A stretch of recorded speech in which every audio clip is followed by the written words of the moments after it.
നേർക്കുനേർ മറുപടി പറയണം.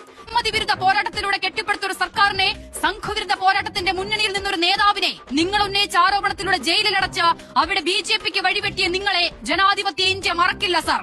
മറുപടി പറയാനുള്ള സമയം താങ്കൾ തീരുമാനിക്കുന്നതിൽ ഒരു തെറ്റുമില്ല. പക്ഷേ എപ്പോൾ വേണമെങ്കിലും ചോദിച്ചോളൂ, ഞാൻ റെഡിയാണല്ലോ എന്ന പൂക്കിത്തരം കയ്യിൽ വെക്കണമായിരുന്നു. ഇന്നും വിമർശിക്കുന്നത് കേട്ടു പിണറായി വിജയന്റെ ശൈലിയെ. പുറത്താക്കി വാതിലടക്കൂ എന്ന് പറഞ്ഞത് മുഖ്യമന്ത്രിയെ ചുമതലയേറ്റ ശേഷമുള്ള ആദ്യ വാർത്താ സമ്മേളനത്തിലാണ്. കേന്ദ്രവുമായി നല്ല ബന്ധം പുലർത്താൻ പ്രധാനമന്ത്രിയെ മുഖ്യമന്ത്രി കാണുന്നതിൽ ഒരു തെറ്റുമില്ലെന്ന് തിരിച്ചറിവ് നല്ലത് തന്നെ. പക്ഷേ മുൻ സർക്കാരിനെ കുറിച്ച് ഇതായിരുന്നില്ലല്ലോ സാർ നിലപാട്. ആദ്യമായിട്ടാണ് നരേന്ദ്രമോദിയെ നേരിൽ കാണുന്നത്. ഞാൻ ഉടനെ തന്നെ പറഞ്ഞു, പിണറായി വിജയന്റെ വീടൊന്ന് റെയ്ഡ് ചെയ്യണം നാളെ ED കൊണ്ട്. അപ്പോൾ ഉടനെ മോഡി അപ്പൊ തന്നെ ഫോൺ എടുത്ത് കുത്തി.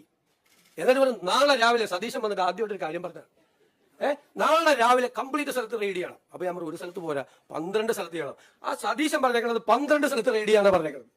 അങ്ങനെ 12 സ്ഥലത്ത് റെയ്ഡ് ചെയ്തു. ഇത് മുൻ മന്ത്രിമാർ ഉൾപ്പെടെയുള്ള ആളുകൾ വരെ വന്ന് പത്രക്കാരോട് പറയുകയാണ്. ഞാൻ ചിരിക്കണോ അല്ലെ കരയണോ? ഇപ്പൊ ഇത്ര നേരം ഉറങ്ങുമായിരുന്നു അവിടെ ഇരുന്ന്.